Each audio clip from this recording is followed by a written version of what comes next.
Hey Ollie. Hey, Kit. What's that? It's kind of a mixer. Helps me combine different chemicals to make something new. I call it tuples. So, how does it work? You enter a set that has names of chemicals. Here. Then, tuples asks for the weight of those chemicals one by one. And once we enter the weights, it mixes the chemicals? Yup. What's a set? Well, it's something similar to lists. Yeah. Just like lists, it can hold more than one value.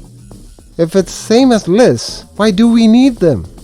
First, tell me this. Is it okay to mix a chemical twice while making bombs? Honestly, I don't know. Well, it's not okay.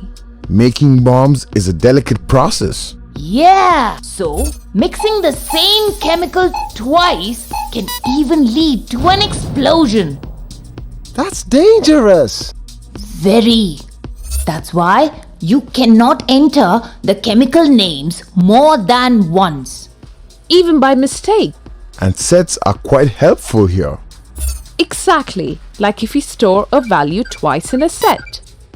Mr. Python removes the copy from it.